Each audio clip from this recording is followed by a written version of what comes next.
আসসালামু আলাইকুম রহমতুল্লাহ।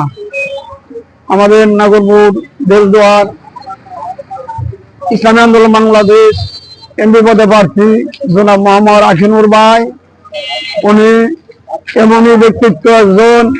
আমরা নাগরপুর দেশদুয়ারের আনাচে কানাচে প্রত্যেক দুয়ারে দুয়ারে আমরা গিয়া দেখেছি, মানুষের মুখে এমনই রব উঠছে।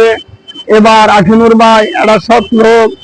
আমরা ঐক্যবদ্ধভাবে আমরা অনেক দল দেখেছি এর পূর্বে, আমরা নতুন এবার আশিনুর ভাই আসছে, তাকে আমরা ভোট দিয়ে জয়যুক্ত করে এই দেশের জনগণের কল্যাণের জন্য আমরা ঐক্যবদ্ধভাবে কাজ করে যাব।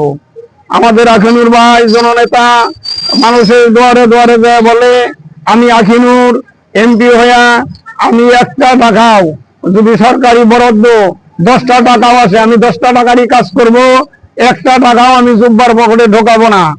আর আশিনুর ভাই সব জায়গায় একটা কথাই বলে থাকে যে আমি আশিনুর এমপি হয়ে কাজ করতে চাই না, আপনাদের সেবক হয়ে কাজ করতে চাই, আপনাদের পিয়ন হইয়া, আপনাদের কামলা হইয়া, আপনাদের সাথে মিলেমিশে আমি কাজ করতে চাই, আমি এই দেশের উন্নয়ন করতে চাই।